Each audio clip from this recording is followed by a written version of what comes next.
عسلامة، مرحبا بكل مستمعينا ما كنتم. مرحبا بكم الكل اللي تفرجوا فينا زادا تشوفوا فينا هوني موجودين في كيب تاون جنوب افريقيا. من الكونفرنس افريكا ارينا سميت. حاضر معنا المؤسس كريستوف يارنو، حبينا نرجعوا معه على الان كونفرنس اللي تصير قبل السومي في كيب تاون، اللي هي تجمع فقط المستثمرين يقعدوا مع بعضهم مدة نهارين، يحكيوا على مشاغل الاستثمار، مشاغلهم هما كمستثمرين، شنو هما لي توندونس في القطاع نتاعهم، وحبينا نسالوا زاد باش خرجوا، لانه فما قرارات يخرجوا بها اون جينيرال، دي زانونس يصيروا بعد لا ان كونفرنس اللي خذت رواج كبير الان، ولات عندها دور مهم خاصه في افريقيا، معناتها في عالم الاستثمار والايكو سيستيم entrepreneurial بصفه عامه. Alors, merci de répondre à nos questions, Christophe Bonjour Azim. Yarnaud. Merci. Alors, nous sommes à l'issue, nous sommes à un moment assez stratégique de la vie d'un summit, d'un Africa Arena Summit. Nous sommes au lendemain de la Hand Conference et nous sommes à quelques instants du démarrage, aujourd'hui, plus tard, de Africa Arena Summit. Alors, avant de parler du summit en soi, je voulais revenir sur cette Hand Conference qui a réuni, qui grandit d'année en année. Et du coup, c'est un réseau, parce que même ceux qui n'insistent pas, mais qui ont assisté à des éditions précédentes, font partie d'un groupe. Vous portez fièrement le t-shirt Digital Collective Tout à Africa. fait. Et avant de parler des outcomes, des takeaways, de ce avec quoi vous êtes sortis de cette conférence, ben, parler peut-être des challenges aujourd'hui, de ce qui préoccupe un petit peu ce monde des VC, des investisseurs, que beaucoup de startups ne connaissent peut-être pas en fait. Hmm. Schématiquement, aujourd'hui, on va dire qu'il y a plusieurs enjeux dans l'industrie du VC tech en Afrique. Pour nous, on retient trois enjeux majeurs en ce moment. Bon, premièrement, on est dans une période difficile tout ce qui a trait à la levée de fonds. Donc, euh, vu le contexte macroéconomique et politique, il y a une décélération ces derniers mois partout, hein, aux États-Unis, en Europe, en Asie, en Afrique aussi. Elle n'est pas immune. Donc, l'argent investi dans les startups est en forte baisse cette année par rapport à l'année dernière, qui était une année record, 5 milliards de dollars, même si ça reste faible comparé à l'Amérique du Nord ou l'Europe. C'était l'année record pour les levées de fonds VC en Afrique. Là, on va sans doute être 30 ou 40% en dessous, donc c'est quand même une forte décélération. Et donc, ce ralentissement, il impacte tout l'écosystème et toute la chaîne de financement euh, des LP, donc les investisseurs qui investissent dans les VC, jusqu'aux entreprises dans lesquelles les VC investissent. Donc, du coup, il y a beaucoup plus de sélectivité et puis il y a aussi moins d'activité. Et les levées de fonds deviennent compliquées pour certaines startups. Certaines sont obligées de fermer, d'ailleurs, malheureusement. C'est aussi dur pour les VC qui, eux, leur métier, c'est de placer de l'argent de leur LP. Donc, du coup, s'ils en placent moins, c'est plus difficile. Et s'ils n'arrivent pas à lever, eux se payent sur les management fees de ces financements. Donc, il y a une baisse d'activité tout simplement. Donc là, on a discuté sur cet enjeu important de qu'est-ce qui va disrupter finalement la levée de fonds, parce que finalement rien n'est neutre à la disruption. Et il y a des nouveaux mécanismes donc, dont on a discuté ce week-end sur l'accès à certains marchés pour trouver de nouvelles sources de financement. En fait. Donc ça, c'était un enjeu numéro un. Comment contrer l'hiver qu'on rencontre dans le Mhm. VC et trouver de nouvelles sources de financement. Winter is coming. Winter is here. Winter is here already. En tout cas, pas à Cape Town. Il fait beau, c'est Pas bientôt Cape l'été. Town, mais dans le VC, Voilà. Winter is here. Euh, d'accord. Peut-être, vraiment, je suis curieux. Enfin, moi, j'ai eu la chance d'y assister, donc je ne sais pas si tout peut être dit, mais est-ce qu'il y a une piste déjà pour ces nouvelles méthodes de financement? Est-ce qu'il y Ben, a une piste que vous pouvez partager? alors, ce qui était intéressant, c'est qu'on avait des gens qui participaient à une conférence, notamment du London Stock Exchange. Donc, on avait notamment le patron du London Stock Exchange à Ah oui. l'international qui d'abord exprimaient leur fort appétit pour être une place où on peut faire des IPO pour des startups africaines, et d'ailleurs de manière générale des business africains. Et donc, ils sont à l'offensive là pour faire de Londres et du LSI une place importante pour ça. Donc, là, c'est un premier axe qui est de dire bah, un moyen de générer de la liquidité, c'est de faire des exits. Donc, pour les investisseurs ou les fondateurs, de faire des introductions en bourse de leur business. Donc, là, visiblement, London Stock Exchange Les portes sont grandes ouvertes et ils sont assez offensifs là-dessus. En pleine opération de séduction, si on peut En dire pleine comme ça. opération de séduction, ils sont venus en force ici, donc c'est très intéressant. Ils seront au summit, on va les entendre parler sur un des panels. Donc ça, c'est vraiment une piste intéressante. Et une autre point de discussion, il y a eu trois points de discussion, c'était le fait que Euronext semble aussi à l'offensive, puisque on a une présentation d'un des participants qui expliquait comment ils essaient en fait de créer des produits qui sont un équivalent d'ETF pour mettre sur le marché des portefeuilles de startups qui, eux, accélèrent et dans lesquels ils investissent, pour permettre à des gens comme toi et moi d'investir en bourse dans ces startups via ces mécanismes. D'accord. Donc ça, Des c'est assez paquets. innovant. C'est comme une espèce de SICAV où tu investis, en fait, tu investis via cette SICAV dans 300 startups. Bon. Ça, c'est un deuxième mécanisme. Un troisième mécanisme, c'est des systèmes alternatifs qui permettraient, via de la tokenisation, c'est-à-dire de transformer ces outils en produits financiers, que des gens de la diaspora africaine, ou encore une fois des investisseurs comme toi et moi, puissent placer leurs économies dans l'investissement dans les startups africaines, via des mécanismes qui utilisent la blockchain, ce genre de choses. Bon, ça, c'est un peu plus on va dire, moins mature, puisqu'il y a beaucoup de travail à faire en termes de régulation, mais c'est un troisième axe qui permettrait d'augmenter le financement de la diaspora vers les startups africaines, qui aujourd'hui reste quand même un élément qui se fait à la marge et avec pas mal de difficultés en termes d'outils, quoi. Donc, l'angel investment en étant un, mais voilà, il faudrait démocratiser plus l'accès au financement de la diaspora via ces outils. Ça, c'est au niveau du Du challenge premier, numéro un, du challenge numéro un qui est le financement. du financement. Et ça montre la force et l'importance de ce type de concept qu'est la conférence de Africa Arena, parce que c'est 50 personnes réunies pendant 48 60. heures, soit une cinquantaine, voilà, donc 60. Et ils ont accès à ce type d'informations présentées par les décideurs, par les personnes qui sont en train de faire ça. Et puis aujourd'hui, ça leur permet d'y voir plus clair parce qu'eux aussi, ils ont leurs problèmes. Donc ça, c'est le premier problème, financement, trois mécanismes au moins qui ont Mhm. été présentés. Deuxième défi.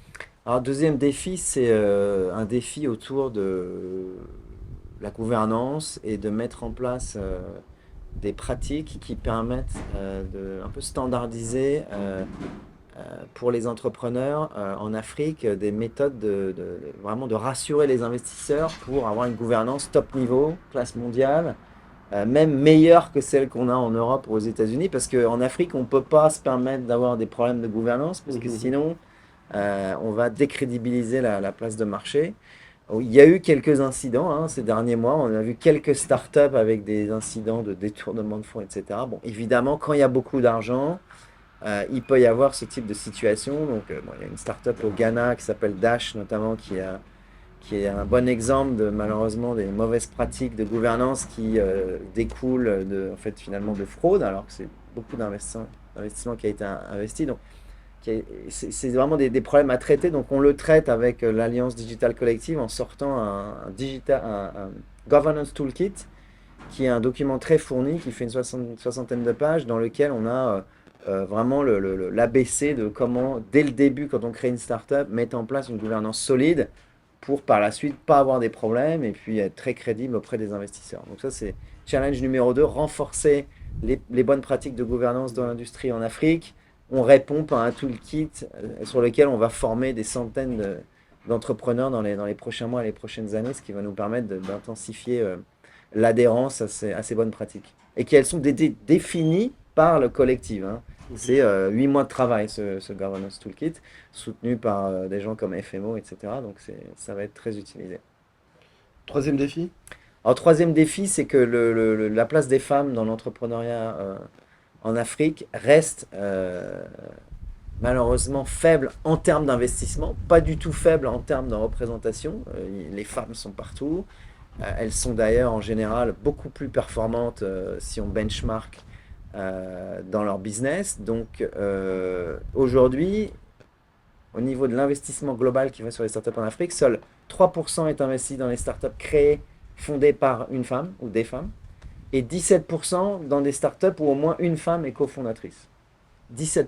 On pourrait imaginer que ça devrait être 100%. Ce qui veut dire que 80% des financements vont vers des startups gérées et fondées par des hommes, uniquement des hommes. Alors que la recherche partout montre que la diversité dans les équipes est une force, est une pérennité, et que les performances sont toujours meilleures quand il y a de la diversité que quand il n'y en a pas. Ça, c'est démontré. Malheureusement, l'investissement ne va pas là. Donc, pour pallier à ça, ce qu'on a décidé de faire en tant qu'industrie, c'est de lancer le Diversity Pledge, dont l'objectif est que tous les fonds d'investissement qui opèrent en Afrique fassent un engagement où ils vont dire on veut absolument soutenir ces principes. Donc finalement, pousser tous les fondateurs de start-up à avoir des cofondateurs femmes dans leurs équipes et encourager les femmes, leur donner confiance, c'est possible, et de donner des cibles quantifiées pour chacun de ces investisseurs en leur disant on va augmenter année en année pour que ce 17% devienne 100%. Mhm. Alors ça va pas arriver du jour au lendemain, mais si on a une masse critique suffisamment large de fonds qui soutiennent cette initiative, on va y arriver. Donc là, on a déjà une quinzaine de fonds qui ont signé ce pledge, dont des fonds très renommés, et donc on est confiant qu'on va réussir à avoir un impact avec cette initiative. Et il est publié, Il il est sera publié dans publié, des... il est public, vous allez sur digitalcollective.africa, sur l'onglet Diversity Pledge, vous cliquez dessus, vous voyez les informations et vous pouvez, si vous êtes un fonds d'investissement, le remplir. Voilà.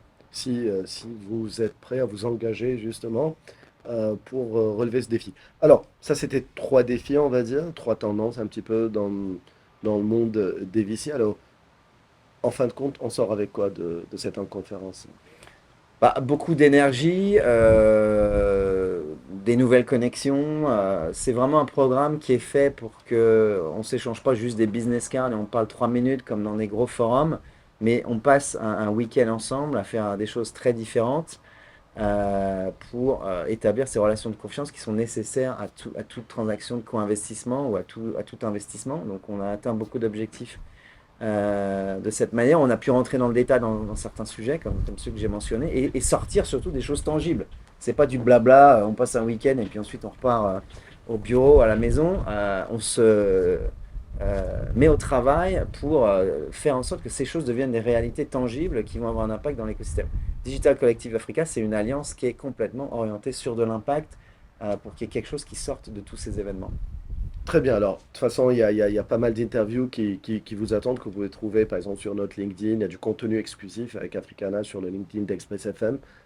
Entre autres, par exemple, l'interview du London Stock Exchange ou des choses comme ça. Vous pouvez aller plus en profondeur sur certains défis qui ont été exposés, le financement, etc. Voilà.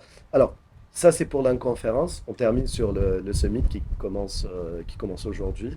Comment ça s'annonce? Quels sont les moments forts, phares que les gens peuvent suivre parce que c'est streamé en direct, donc que les gens peuvent Tout est suivre. fort, tout est phare. Évidemment, les stars, c'est les entrepreneurs. Donc, on a 37 startups qui vont pitcher de pratiquement une vingtaine de pays d'Afrique dans des secteurs d'activité très diversifiés, de l'AI en passant par l'EdTech ou AgriTech.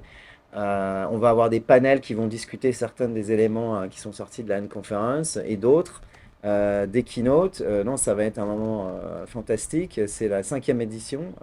C'est la septième édition, pardon, du Summit, la cinquième édition de la La Conference. conférence. Et là, c'est dans l'endroit le plus grand dans lequel on n'a jamais fait l'événement, donc ça devrait être super. Et Express FM a été là depuis 2019 en tout cas. Elle a suivi tous les ans, y compris le summit qui se déroule en Tunisie. Donc une trentaine de startups qui vont pitcher, pas mal de panels. On sait qu'il y a toujours des sujets assez attirants dans la manière en laquelle ils vont être abordés. Je me rappelle par exemple du 54e, je sais plus quand était, on parle de Delaware, c'était une façon de dire qu'aujourd'hui il y a pas mal de startups qui sont en Delaware. On parle de justement Winter is coming, on parle voilà, à l'époque on parlait de Winter is coming, maintenant on venait de dire Winter is here.